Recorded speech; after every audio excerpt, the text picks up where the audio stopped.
Hi there and good evening, everybody.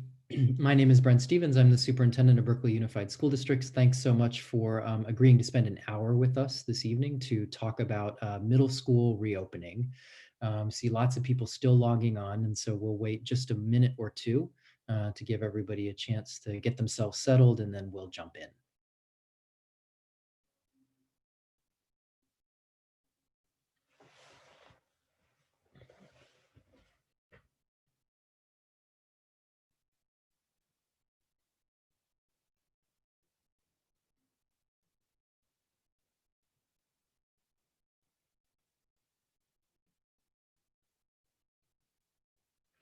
Good evening, everybody. My name is Brent Stevens. I'm the superintendent of Berkeley Unified School District. Thanks very much for logging in. This is a town hall for middle school families specifically to talk about school reopening. Really pleased that you've agreed to spend the hour with us. Hope that this will be a helpful session with information. We'll have lots of opportunity for dialogue tonight. We've got a number of ways that we've tried to design so that folks can have dialogue, get questions answered, and leave after the hour feeling both more informed about where we are right now and where we're trying to go as a school district and with our middle schools. As we get started, I'm going to share my screen. We've got, Jessica, I need your help. I'm not able to do that. And while we're doing that, we have a few sort of co-panelists this evening. So Jessica, who I just referred to, do you mind introducing yourself, Jessica, to the folks who join us? At all, good evening, everyone. My name is Jessica Lopez Tello, and I am the executive assistant to the superintendent. Great. And then we're also joined by two middle school parents this evening who were invited to be the voice, sort of additional voice of parents.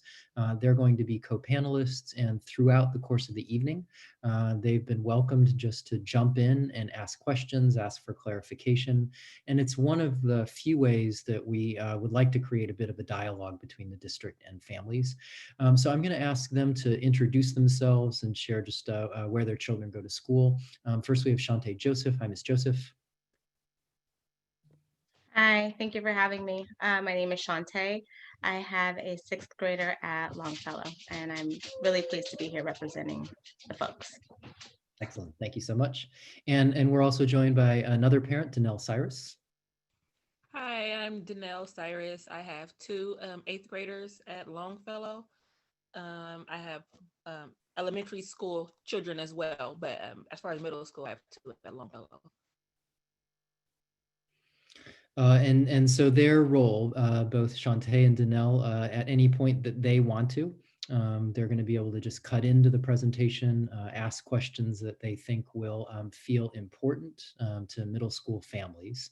A few times during the evening, I'll ask them if they have questions, but both have been invited just to jump in as they would like to be able to just make sure that parents' concerns are being voiced.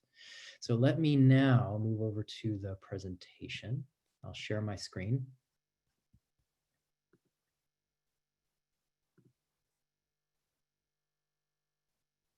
And we're going to jump right in.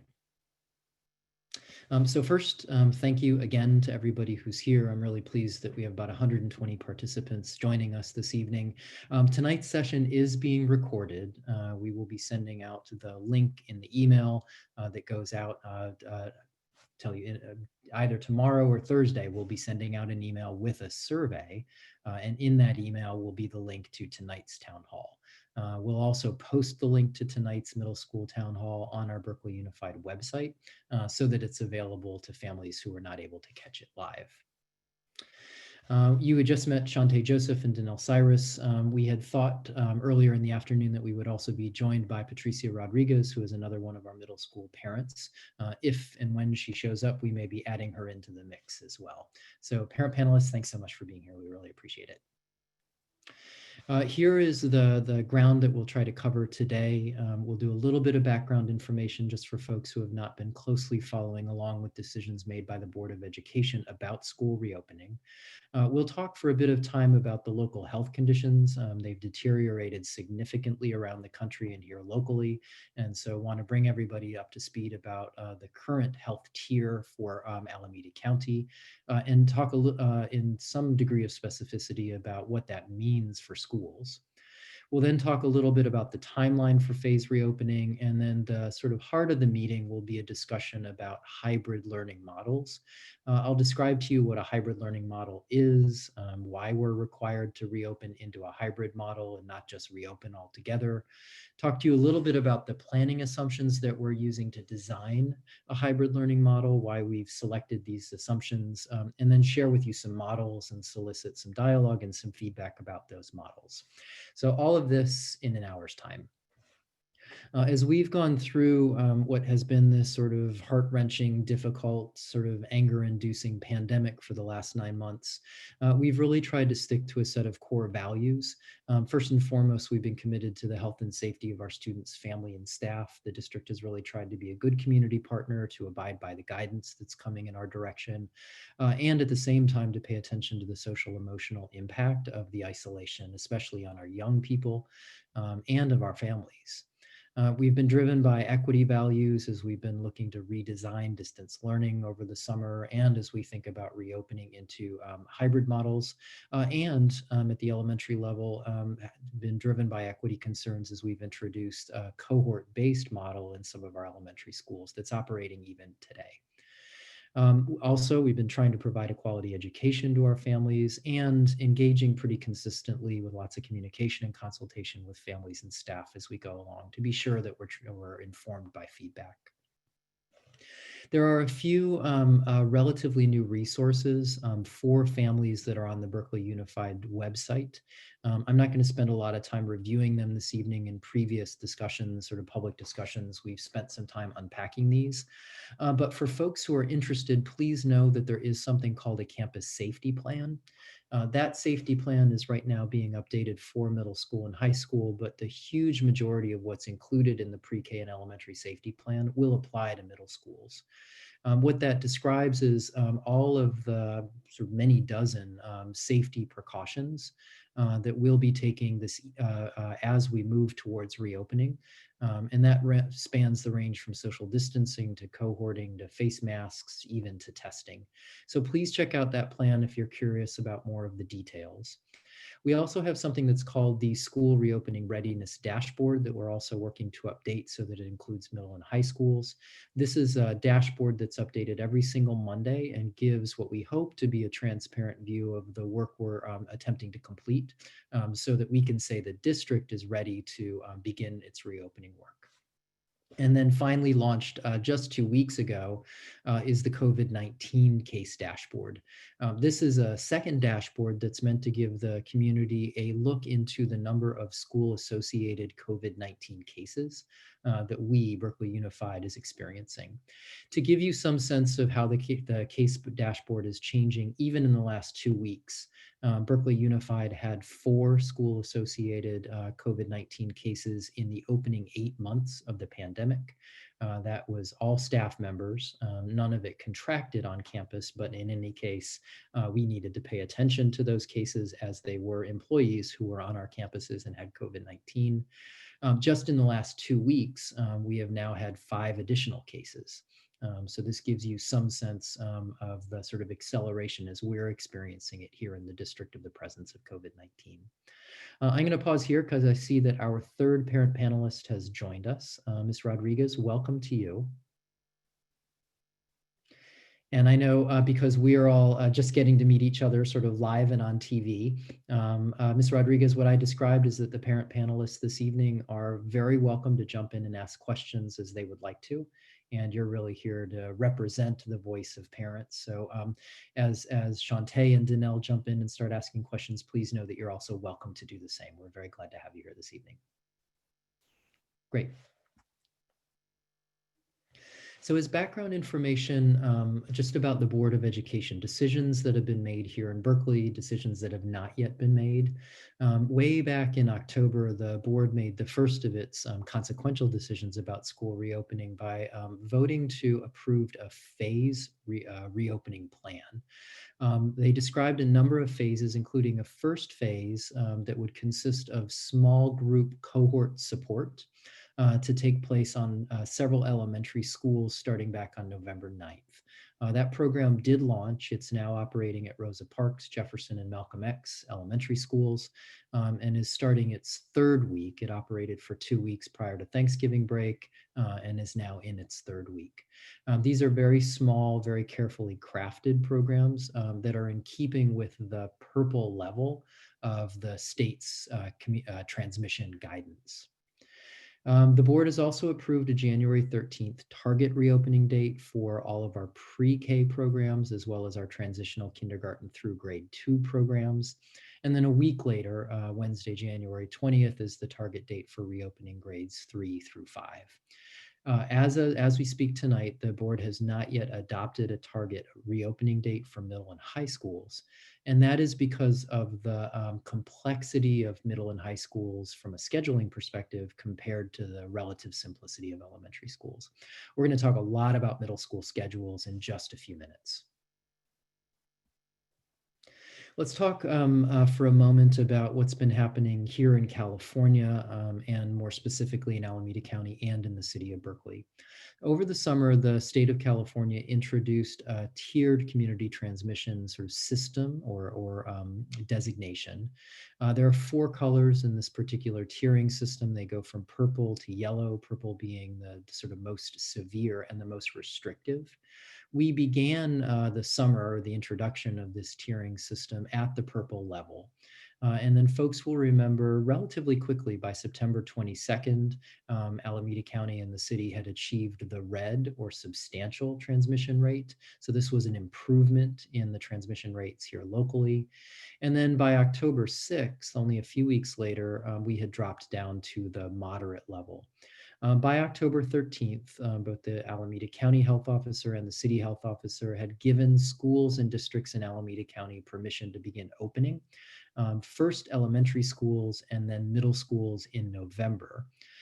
Things within about 2 weeks of those dates began to deteriorate. We began to hear news nationally about a spike. And then about 2 weeks ago here locally, we were redesignated November 16th. Back up at the purple level once again.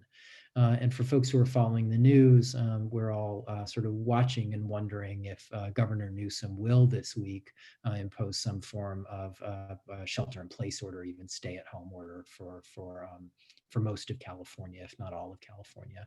So we've sort of engaged in this sort of downward trajectory for a while, and now this really unfortunate upward spike. In terms of what this means, sort of how the rules apply at the purple level, when the county is designated at the purple or widespread level, these cohort-based programs are still permitted to operate. This is why the programs at the 3 elementary schools continue, because they're using sort of very tight bubble groups. They're very small groups. Contact tracing is relatively easy in this situation. And we're able, because of this, the very small size, to sort of maximize all of the health and safety precautions like distancing, mask wearing, etc. Schools and districts that have not opened by the time the county is designated at purple must then stay closed. Berkeley Unified, along with every other public school district in Alameda County, was not able to open any of its programs and so is therefore required to stay closed. Of the private schools that were able to get open during the red or the yellow phase, they can stay open, but with some modifications.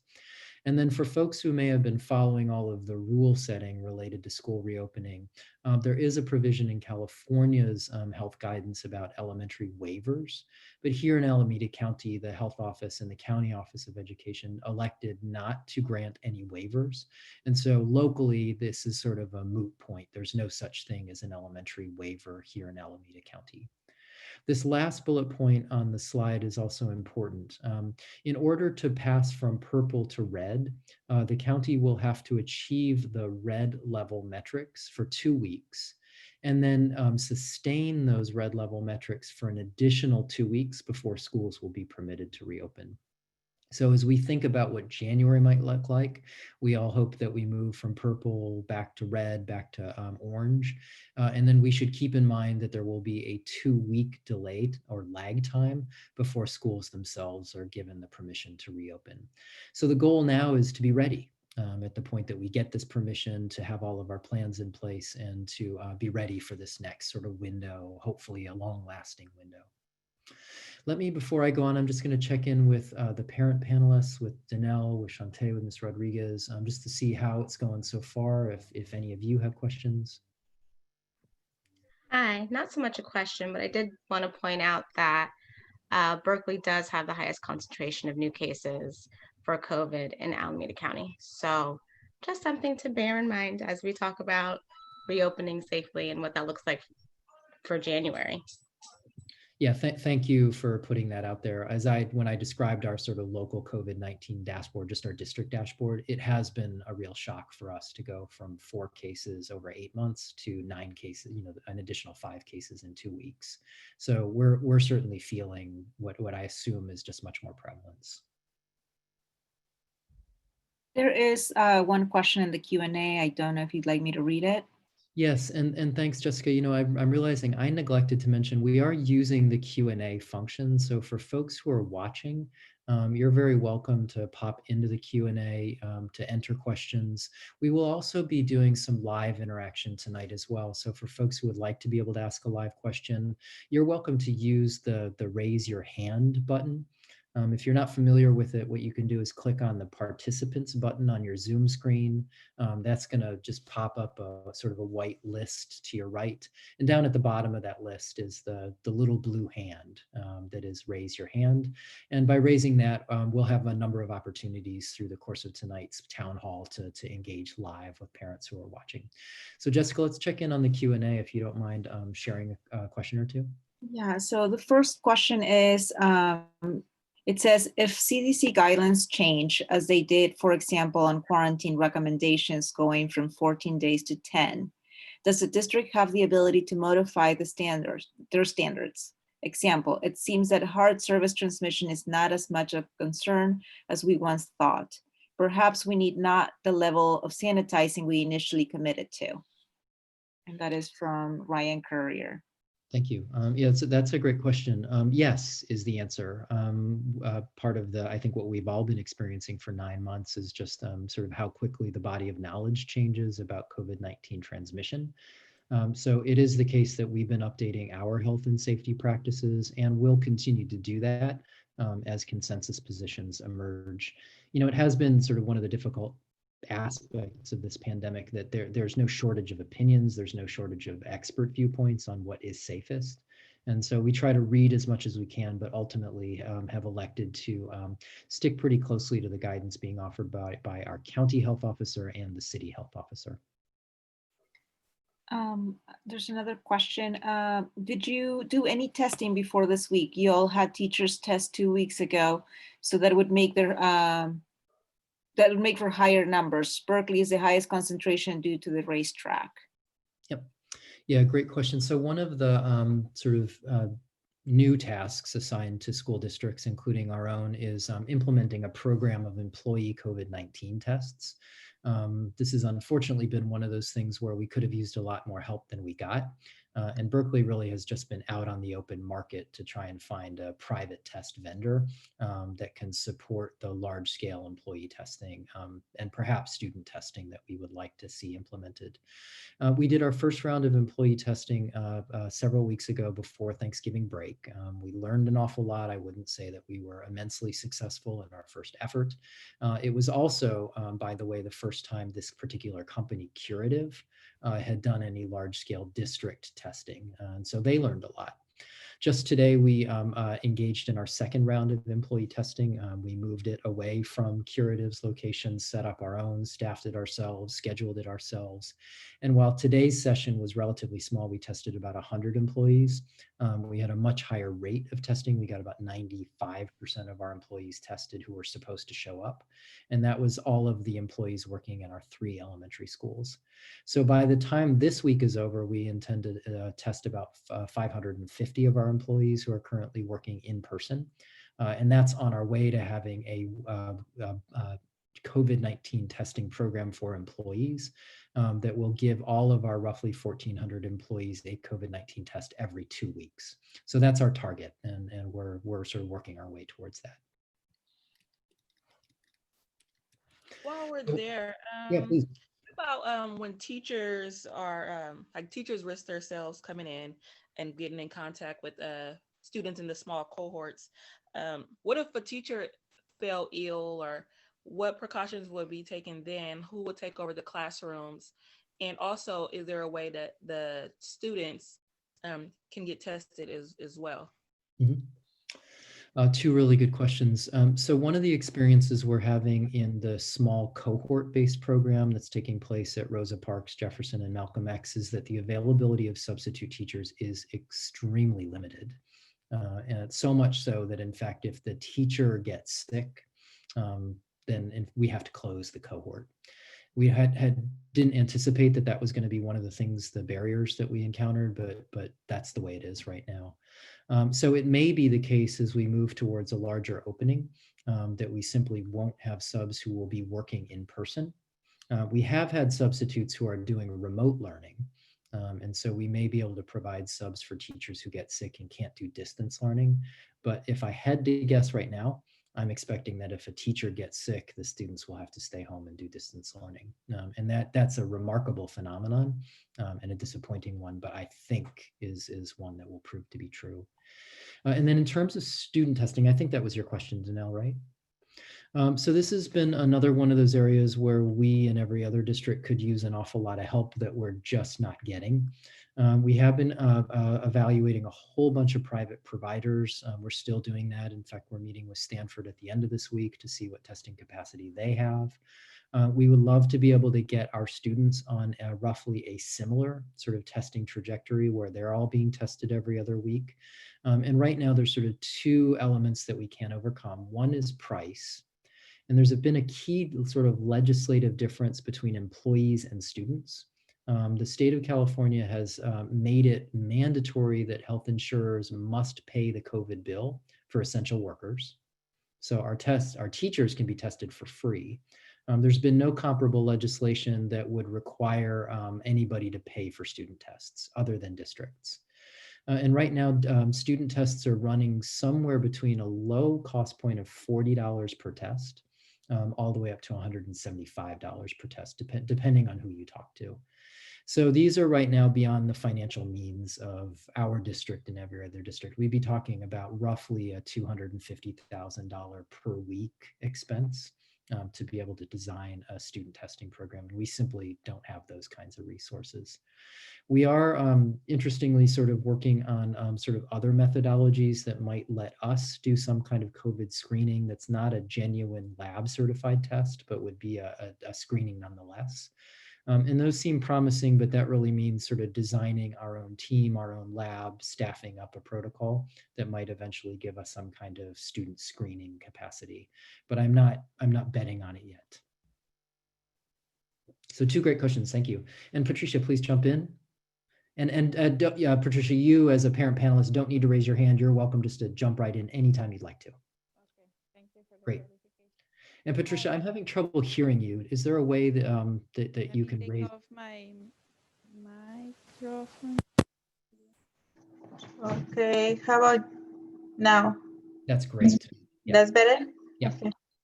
Okay, so one question, you're gonna provide transportation for kids who live far from the school? That's an excellent question. One of the requirements that is imposed on our district and others is that there has to be social distancing on buses. So right now, BUSD does not offer transportation at the middle school level, except to students who have it written into their individual education plan. So what we imagine is that we will be able to provide transportation for students who are special ed and who have transportation in their plan. I don't imagine we'll be able to provide any additional transportation. And the reason is that we can only put a very small number of students on our buses. For example, we've now been told that we can only have 12 students on a bus with 72 seats. So that means that we'll only have about 10% of our transportation capacity available to us once we begin to run buses. Yeah, I mentioned this because it's gonna be a lot of parents who work full time, and they're gonna have hard time to take the kids to school and pick them up because I bet the schedule in the school is gonna be short.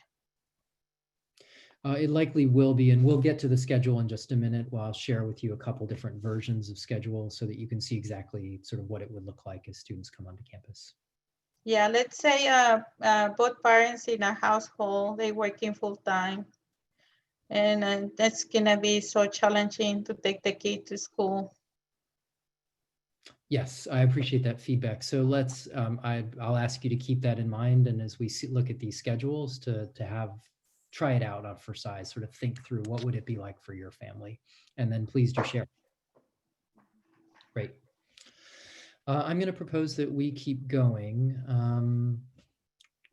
I think I've covered that. I guess the one thing that I will say, and this is really relevant most to elementary schools now, is that although we're planning to reopen on the 13th, if we are at purple, we know that that will not be permitted. So as much as we've sort of planned for a January 13th reopening at the elementary level, we're also going to be watching very closely to see what happens through the holiday season with the increase in transmission rates that everybody's projecting. In a few board meetings, we've been sharing this timeline, gives you a sense of how we've been approaching both our community engagement as well as our planning sessions. We're now here at just the week of November 30th, where we're engaging in our second round of town halls with middle school and high school families this week. We're also planning to modestly expand our cohort-based program to include a few more students in each cohort. And then most significant is we're beginning a pretty intensive round of bargaining with all 4 of our labor unions to come to sort of final terms on a hybrid learning plan.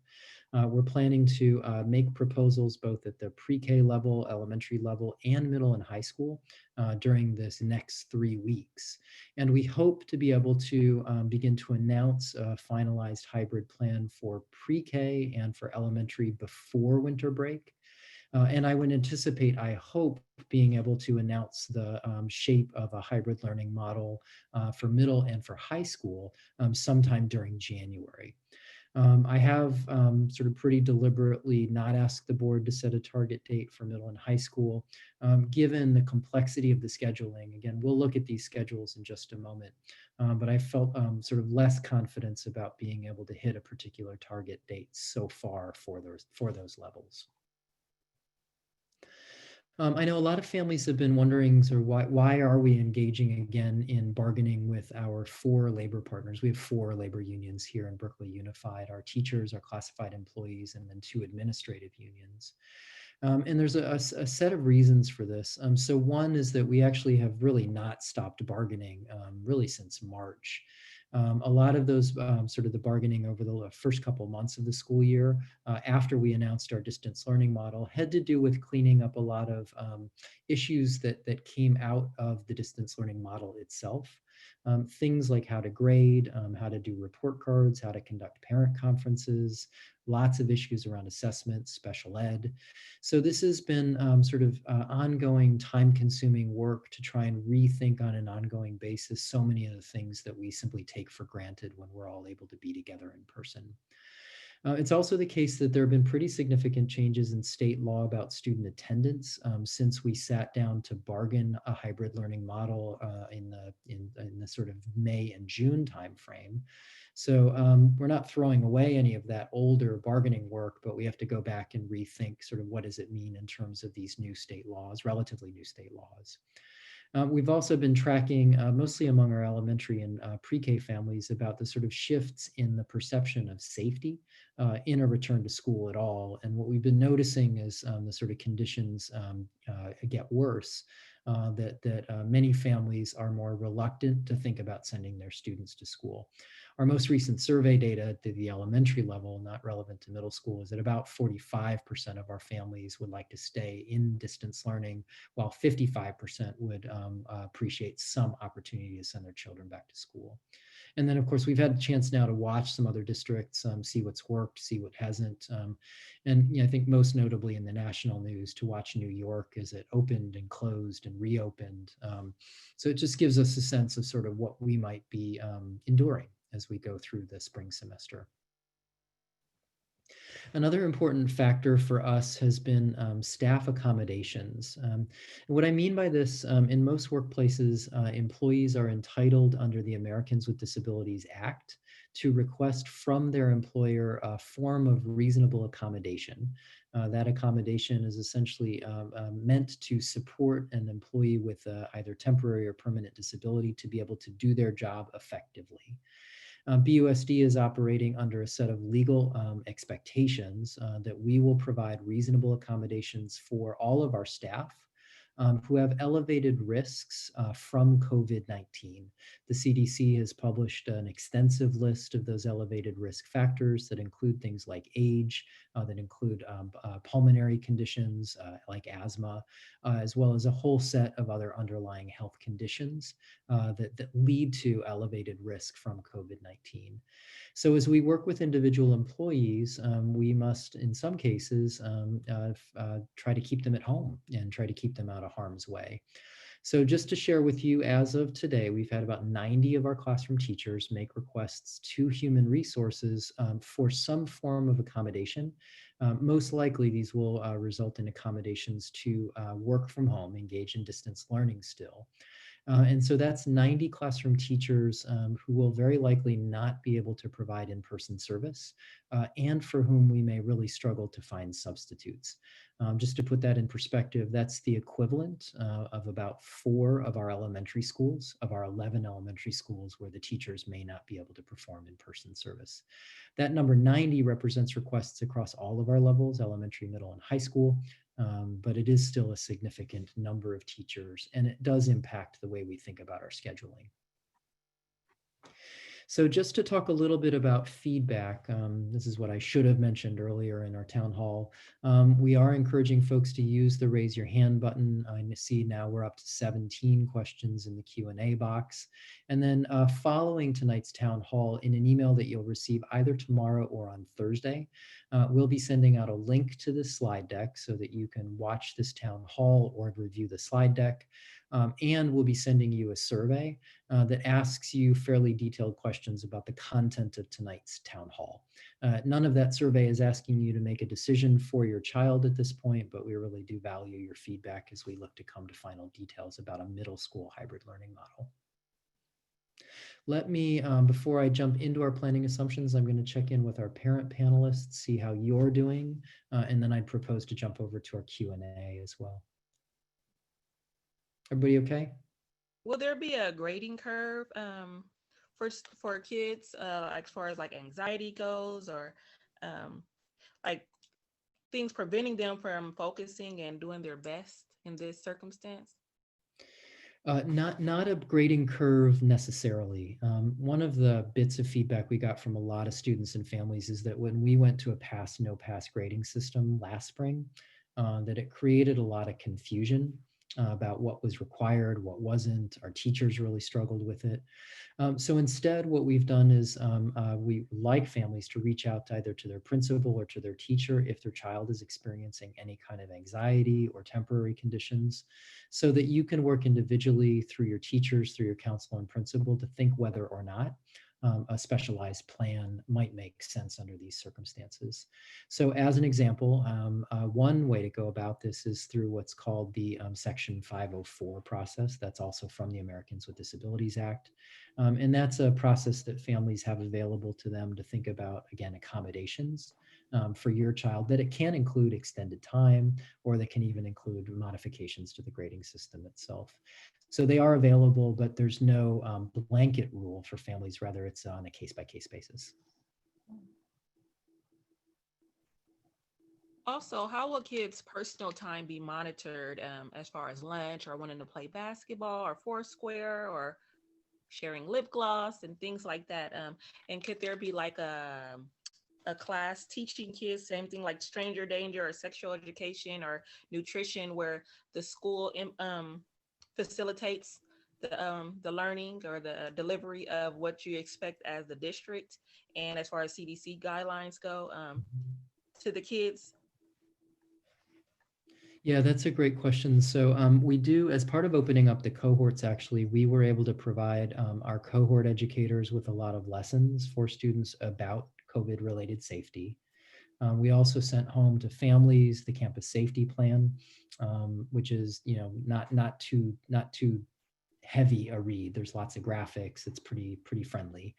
And then we also sent home videos that we asked families to watch with their kids. These were elementary videos, but we have a set of videos for middle and high school students. And these are actually student created videos. It's kids talking to kids about how to make sure that they're safe while they're on campus. So we have those resources. Those are awesome. I was saying, could the school facilitate those? Because it's one thing to send it to a family. It's another thing for them to view it or open it or, yeah, you know, conversation with their kids about it. Mm-hmm. Yeah, so the answer is yes. So in addition to those videos, we, at the point that we reopen any of our schools, will be going through teacher training. And part of that teacher training is how to work with your class to emphasize safety practices with your students. So it's not just sending the videos home, we have them and we will send them home, but teachers will be prepared to work with kids as well. Good questions. I'm going to just encourage you to keep them coming. There are some. Okay, I have one more.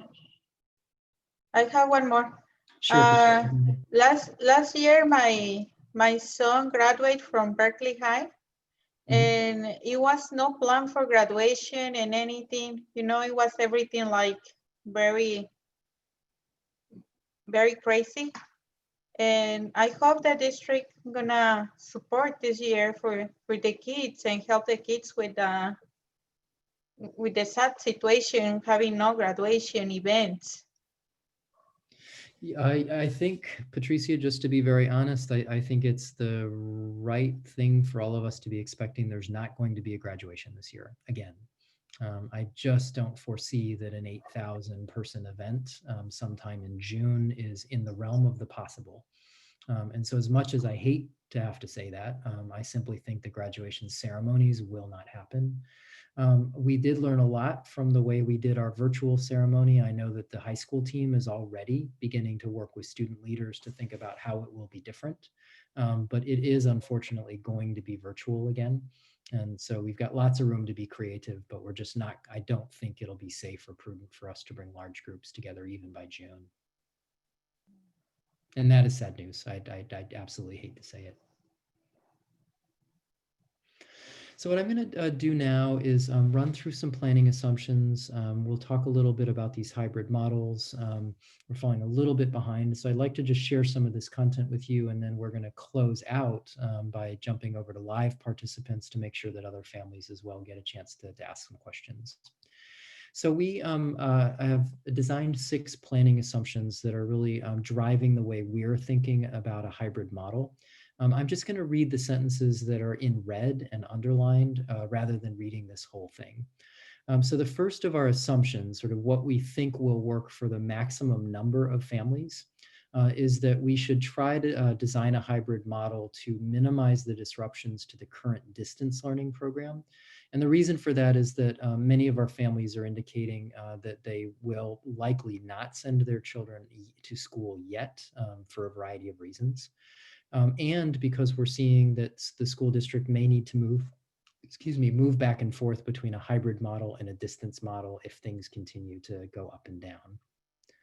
The next of these planning assumptions is that we should try to design a model that will permit students and teachers to move easily back and forth between distance learning and coming to campus, as opposed to some models where you can only make one choice and then you have to stick with it for a long period of time.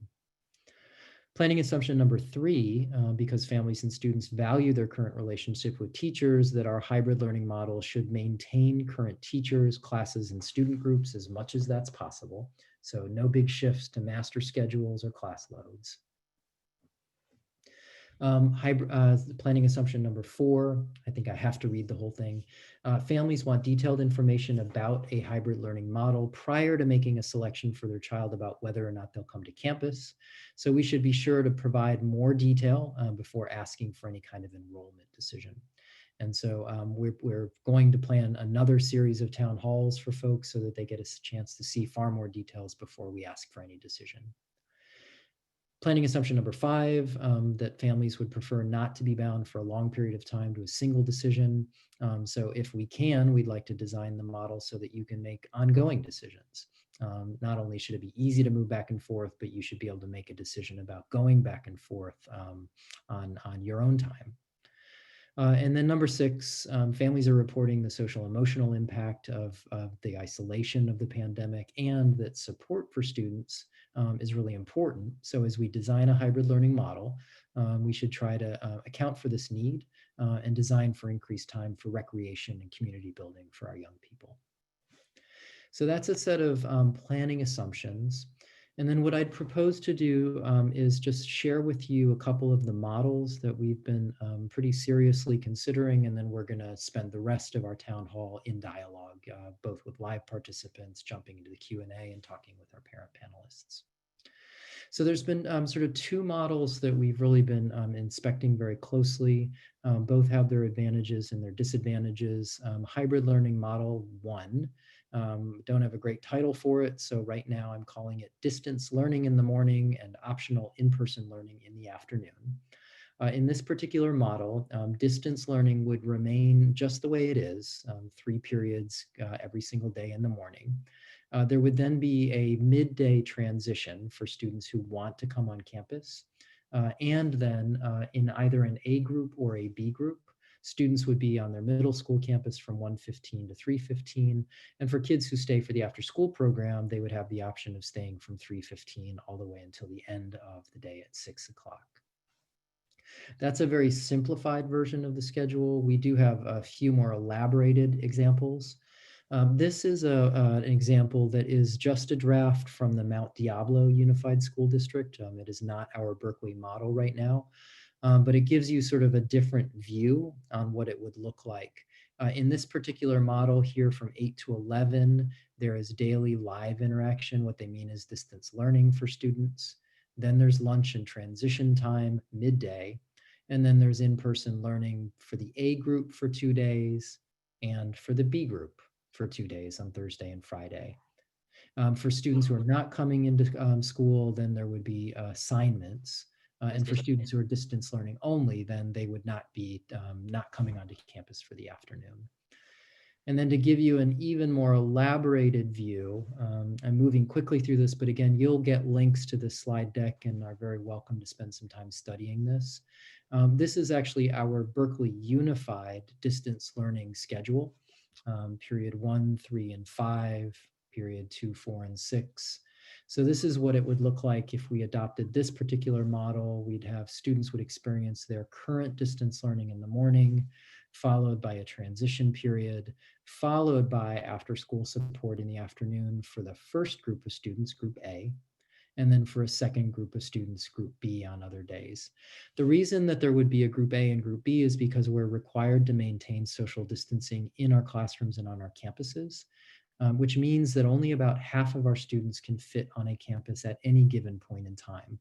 It really does require that we split groups in half, and that's really what's driving this hybrid model. Because we have to do social distancing, we have to adopt this particular model. So will the teachers and staff interact with group A and B, or group A or B? It would be, so in this particular model, it's a really good question. So in this model, and again, please keep in mind, this is just a draft, a teacher would work with a group of about 10 to 12 students. That would become that teacher's cohort. When that teacher is with the group of students, they would essentially stay together. It'd almost be like an advisory group, where they could have homework support, additional lessons, have recreation, even some team building or just some social time. But students, when they come in the afternoon, would not be going from class to class to class. And the reason for that is that by going class to class to class, it makes contact tracing almost impossible, and means potentially, if we had a positive COVID case, that we would be shutting down huge portions of the school, just to be able to isolate students who may have been exposed, students and staff who may have been exposed. Well, not students going from class to class, teachers going from class to class. Like, for example, from the 8 to 11, the teacher is teaching the group of kids, and then from 11 to 3, they're teaching another group of kids, or do they leave when their first? Yeah, I understand. Yeah, so in this morning is actually distance learning. And so the students would be at home for the morning in this model, doing exactly what they do right now, getting all of their classwork through their current teachers. And then only in the afternoon would they come to campus, where they would be interacting only with one of their teachers in an assigned cohort group. How was that explanation? Was that helpful? Yes, thank you. Okay. You do have some live questions. I don't know if you'd like to take them. In just a moment, Jessica, I'd like to just do the one more model. It's going to take me just a minute, and then I want to jump over to live questions. Sounds good. So this particular model has some advantages, and it has some real disadvantages as well. Among its advantages, it includes flexibility. It means it'd be very easy to adjust this model if our health conditions go back and forth, sort of ping pong up and down. This model really does lessen the impact of those employees who will have to work remotely, in that they can continue to provide instruction in the morning. It does give a lot of consistency for families who will choose to stay home. We don't have recent data from middle school families, but we will ask in the survey we're sending out this week. And it actually uses the cohorting model, which is in most circumstances just the safest way to bring students onto campus. On the disadvantage side, it does still lean on distance learning, which I understand does not work for many families. There's a midday transportation crunch, which I think is not going to work for many families. Patricia pointed that out. And then we still have to find substitute staffing, even if substitutes are not working, except for in the afternoon.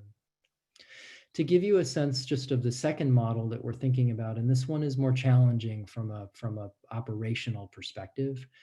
This particular model, and excuse me, this says elementary, this is also a middle school model, would be that Group A, students would come in on Monday and Tuesday for the full day.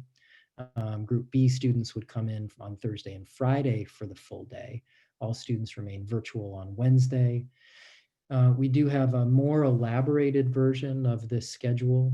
What this would look like is essentially students coming in on Monday and Tuesday if they're in A group, going through at least one version of their class. So period 1, 3, and 5, period 2, 4, and 6. And then the B group would come in for 2 full days. This has the advantage of giving students full day experiences, which is really attractive.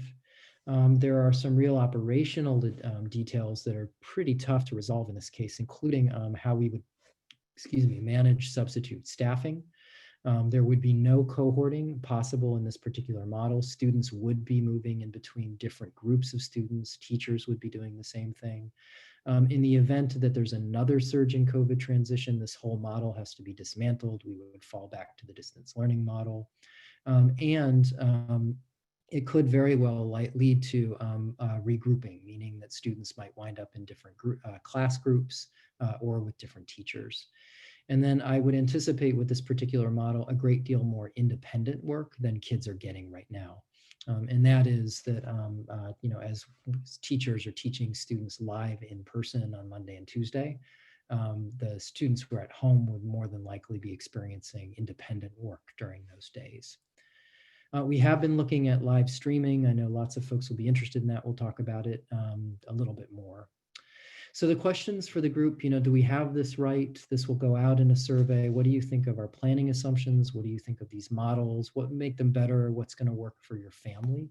That's really where I'm planning to pause and would love to jump into questions. So Jessica, I wonder first, because folks who have been just listening and have been waiting, what if we go to a couple live questions? You can check the participants' hands up list, and then we will do some Q&A. And our parent panelists, you're always welcome to continue to jump in.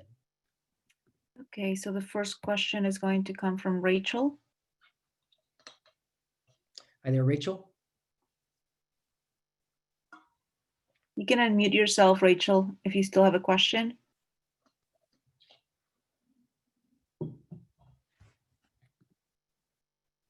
Can you hear us?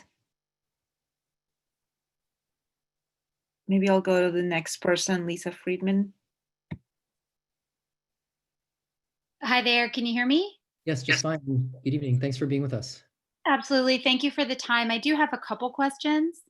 I'm gonna just start with, I'm wondering, our middle schools really, we are fortunate enough that they have a lot of outdoor space, and there is so little evidence, frankly, if any, of transmission of COVID outdoors with mask use. So I'm just curious why the district can't envision doing something now, doing something sooner, doing something that involves outdoors that would really allow us to get started, So that's definitely my first question, but I have a couple more. Sure. Yeah, this is, it's been super intriguing for all of us as well to think about outdoor space. It's something that we've been doing in the cohort programs. And in fact, we're trying to install sort of shade structures so that we can create what amounts to outdoor classrooms. These are running somewhere between $4,000 and $6,000 per structure. They're pretty expensive. And so we're sort of trying to figure out how many we can accommodate on campuses, how many outdoor classrooms we could create. But we're already working on this. We're planning to do it in the cohorts, and we'll plan to begin to install these in the elementary schools as well. I don't know, to be honest, that we will create so many of these outdoor classrooms that we'll be able to fully accommodate middle school, let's say King or Willard, that is so large. But we would like to make these available because we know it minimizes risk and makes people feel comfortable. The other sort of question in all of this is sort of what does the teaching look like under a tent if you don't have access to internet, let's say. And so we're also trying to work with our teachers to answer questions like that. Okay, thank you. Did you say when the middle school plan is coming? Well, no, I didn't. And there's a reason for that. So we are planning to begin our negotiations on middle school very soon. We hope to be able to have a proposal to all of our labor partners by next week. We're planning, though, in order of the board's decision making, to really focus on elementary and pre-K. And I would hope to have a plan by about mid-January. But I haven't sort of set a date yet for that because there's an awful lot of complications to work through. Okay, thank you. And I know you'll be doing a survey, but I would just say we know that in-person learning is so much better for students. Yeah. And as a result, I would just say that the model should be as much in person as possible. And there are places that are doing, you mentioned the live streaming, but that are doing 2 full days a week, and they're hybrid, and then live streaming so that all students, have access either from live stream or in person, depending. So obviously, we can respond to that in the survey, but I would just really encourage Berkeley to look at that because, you already heard some of the parents saying things like transportation concerns. That's going to be exacerbated if kids are there an hour and a half, 2 hours rather than a full day. It's going to be easier to figure out for a full day. And obviously it's just much more in-person contact, which is such a significant difference. I would just hope that the basic focus and assumption is that the more in-person time is the better contact, the better learning, the better developmental experience for students. Yep. Agreed completely. Thanks, Ms. Friedman. We appreciate it.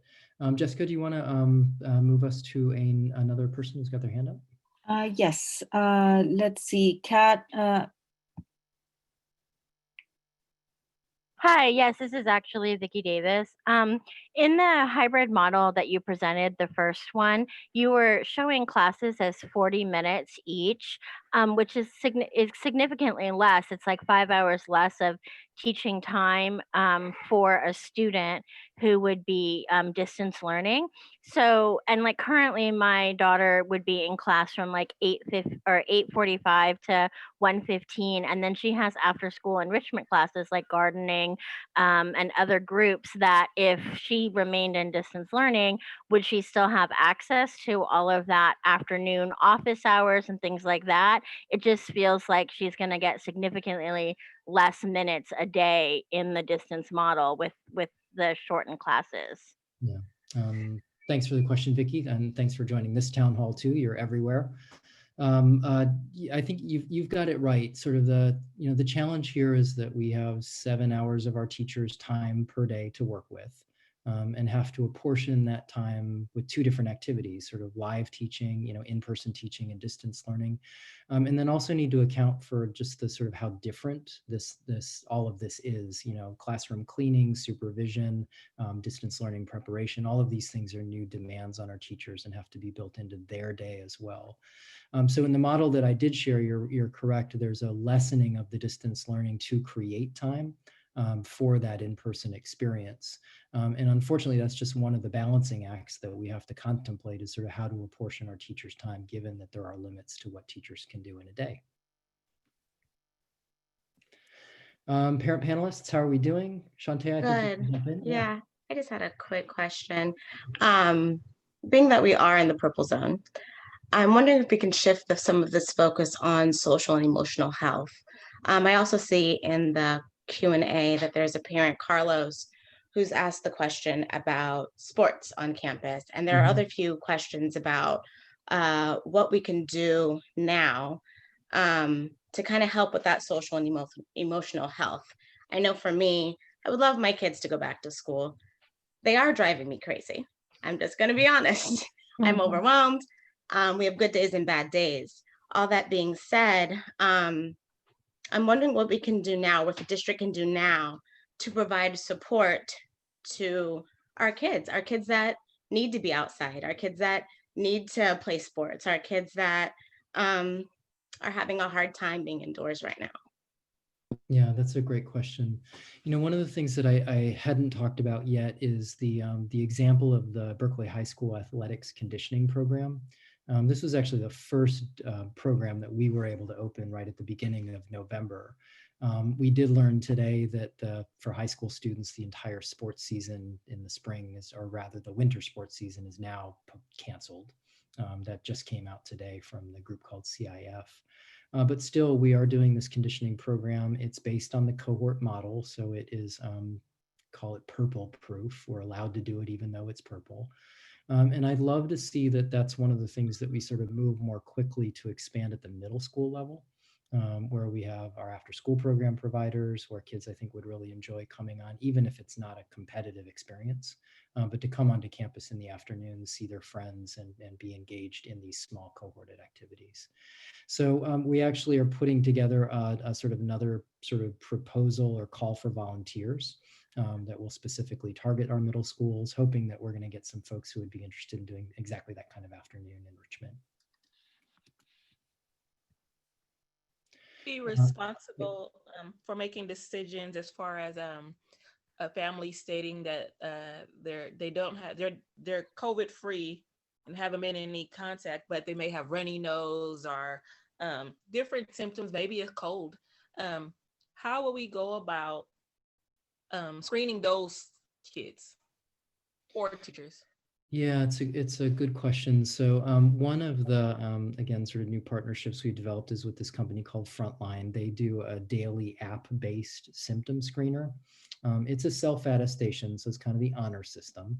But it asks all the staff and families who are working on campuses just to log on every single day. I do it every day that I go to work, and just report on their symptoms. It is the honor system, but what it's really meant to do is remind families that you just should not be coming on if you have COVID, coming on campus if you have any COVID-19 related symptoms. That's true for staff as well. We just want folks who are symptomatic to stay home until they're asymptomatic. So we do have a mechanism for doing this. And then in our small cohort programs, these pilot programs, we actually have this sort of two-step entry process where we have staff who are essentially checking in with every kid to make sure that they have a face mask, and then talking with the families to make sure that they've filled out their app for the day.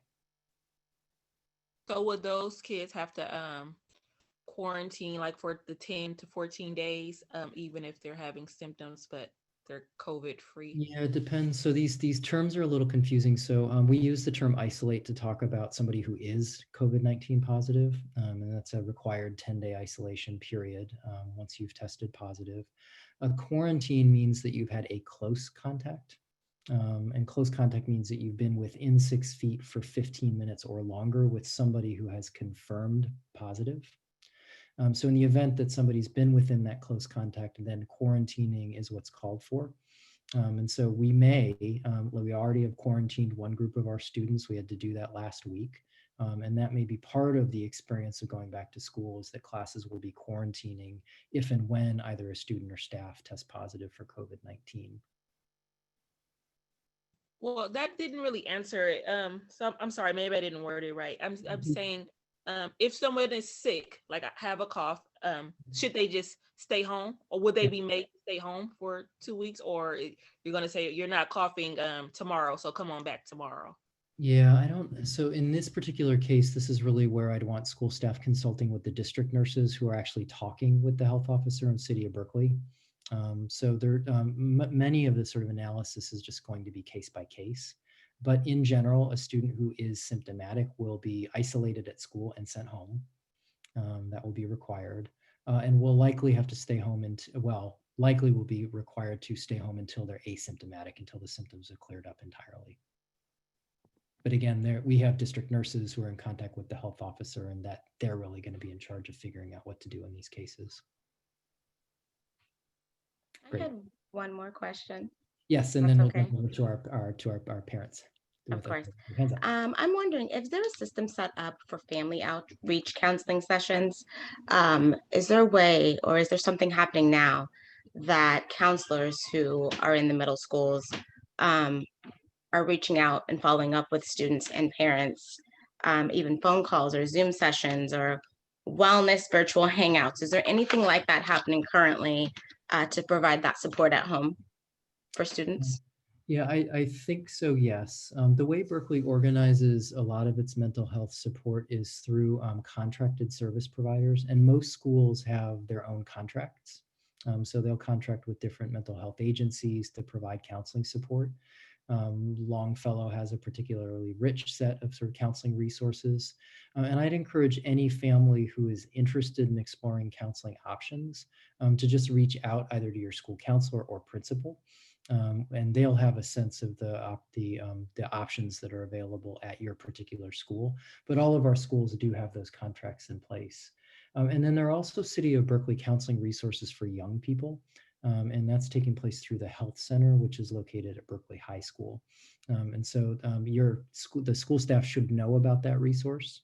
And we can include it as we sort of think about follow-up to this town hall as well. Great. Jessica, why don't we jump back over to our list of parents who have their hands up, and then we'll check in on the Q&A as well. Okay, the next question is from Anna Levick. You should be able to speak now, Ms. Levick.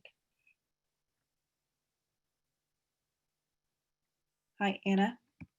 Hi, no, I didn't have a question, or rather it was answered already. Thank you and sorry. No problem at all, and thank you for being here, appreciate it. The next person is Krista Schaefer, hopefully. Oh, hi, thank you so much for the presentation tonight. It's really helpful, and for all the work that you're doing for all of our children and community, really appreciate it. So I was reading recently just about the challenges for teachers, and also know a teacher who's gone back in a private school setting and just talked about the challenges of both having in the hybrid model, the need to both teach virtually and in person has been straining. And just to go back for one moment, I thought the assumptions that you and the district have been making from a parent point of view just sounded right on to me and my middle schooler who's here with me. We nodded with all of those. And I'm just wondering, in terms of assumptions for teachers teaching in that hybrid model, what are your thoughts about how to make it sustainable for the teachers?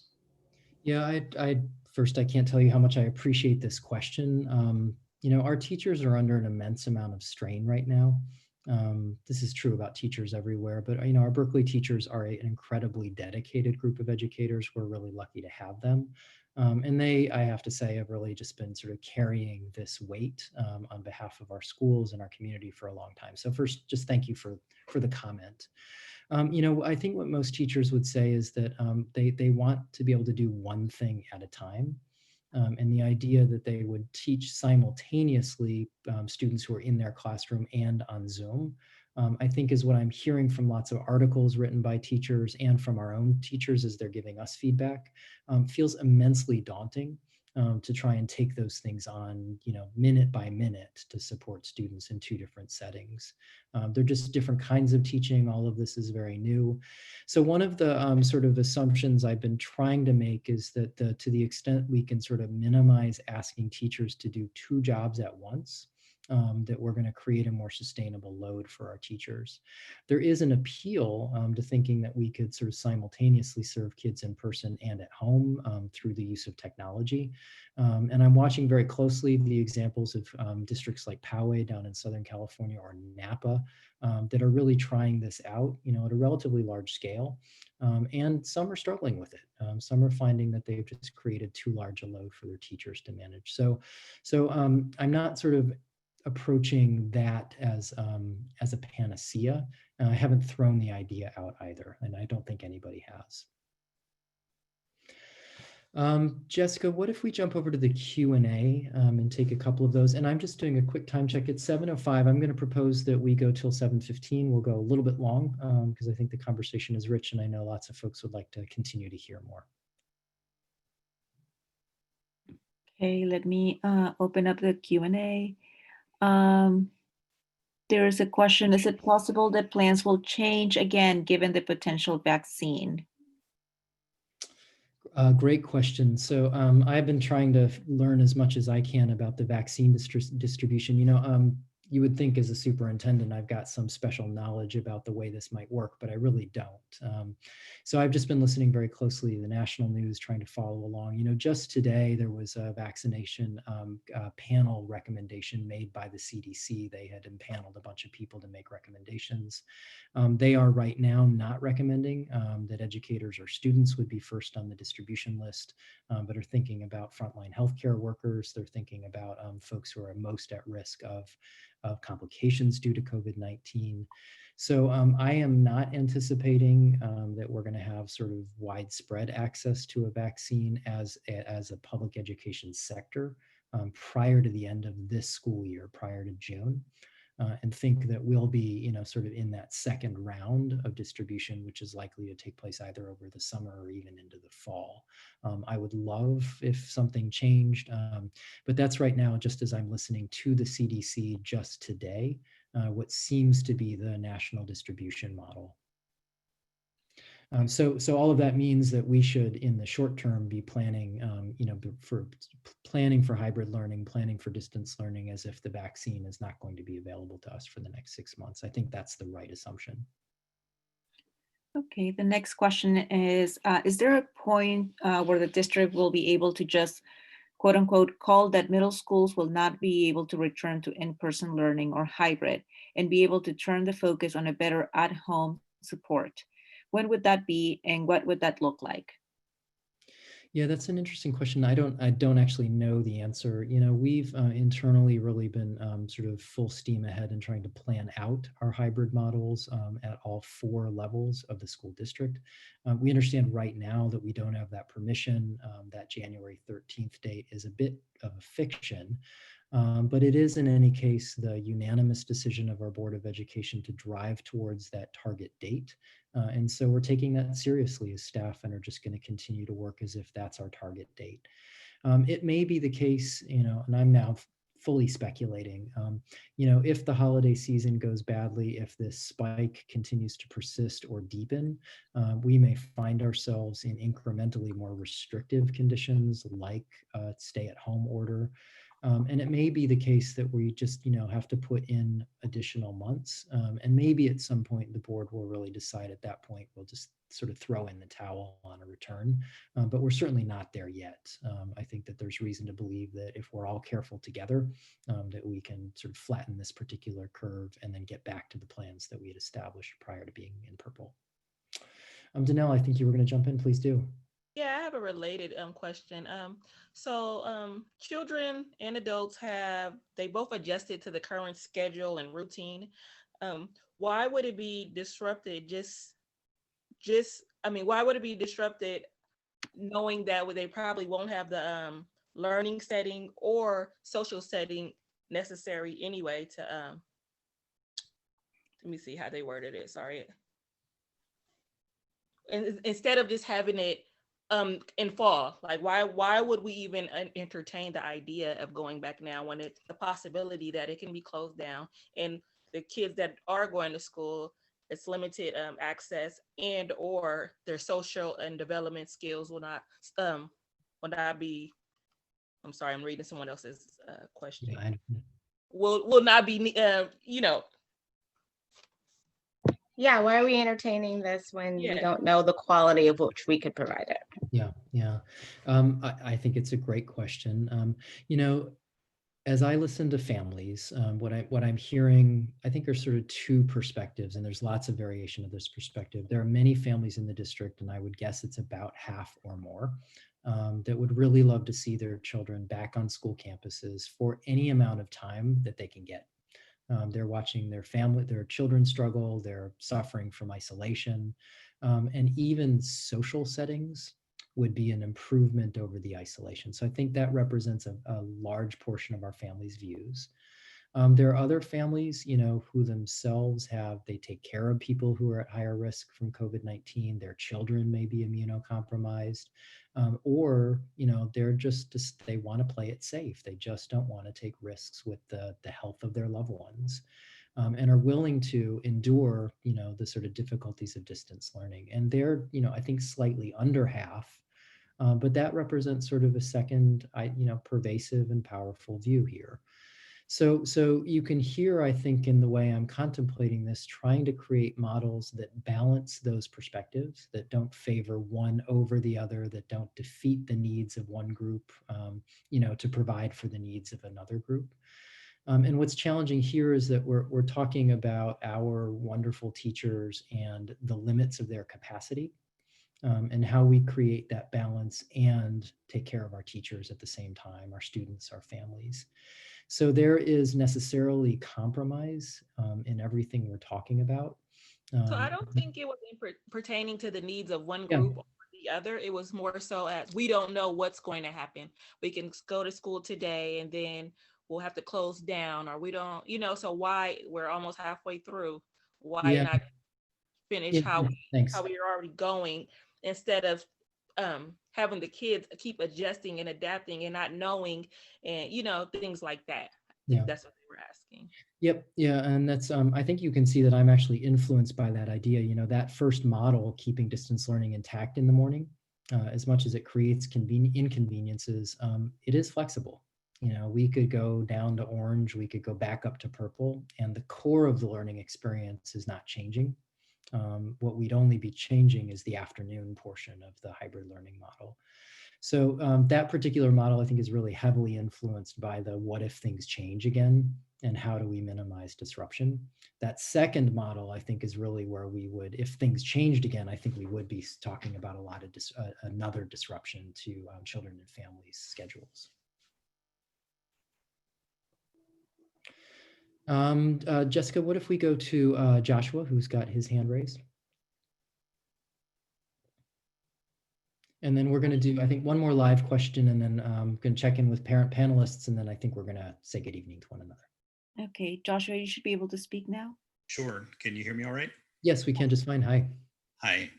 So again, I really appreciate all of the work that at the district level, at the teachers, et cetera, in terms of preparing and handling all of these challenges. And I guess one question, sort of following up on a couple of points that other folks have raised, is that there is sort of this overarching view in terms of driving towards the hybrid learning model versus trying to improve the distance learning module. And so I was curious a little bit about why that is something that the district is not focused on at this point, other than that the Board of Education has been asking to go towards the hybrid model.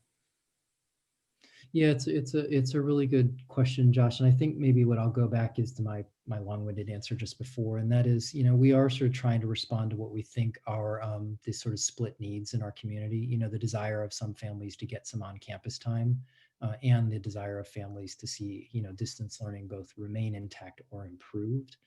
We do have opportunities to improve distance learning as we think about hybrid, and at the elementary level, we've already put some ideas on the table to the teachers union about improvements. So we're trying to do as much as we can while we plan. And then, we've tried to just, myself personally as a superintendent, tried to sort of stay on this middle course, not go entirely towards distance learning for the year, think about ways to create balance. Although I recognize sometimes it's at the expense of some things that families might want. I see that it's 7:14 right now. I think we're going to begin to wrap up. Parent panelists, Shantae, Danelle, and Patricia, I'd like to just check in with you all if you have a final comment or question, and then I think it's time for us to wrap things up this evening. I just want to give an idea before we leave. So meanwhile, we reopen the school. It's gonna be a good idea if the teachers add some like social investigation in the homework, like giving the kid some like ideas, like go ask questions to the neighbor or something. And the investigation, Patricia, would be about what? Help me understand. It will be like improving the social skills, like something, adding like some social life around their home or with distance and with protection, but teachers can add some assignments with that. I see. Okay. Thank you for that idea. And Danelle and Shantae, check in with you both as well. Will there be extensive sanitizing instead of just like wipes with common surfaces, high contact surfaces, like maybe with machines or spray to clean, like help purify the air and things like that? And also, what if someone was to fall ill during the day? Who will be responsible for that child until their parent was able to come? Or what if their parent was at work? How do we handle those kids, and who would be responsible for handling that? Yeah, it's really good questions. The answer is yes. So we've invested in a lot of sanitation technology. We have these things called electrostatic cleaners. These look like the jetpacks from Ghostbusters. And custodians have been trained to use them, and they can go and completely disinfect a classroom in about 10 minutes. So we've got lots of those now. We've also been actually piloting a technology that's called bipolar ionization. And these are units that can be installed inside of classrooms. Don't ask me about the science, but in effect, they render COVID-19 sort of inoperable.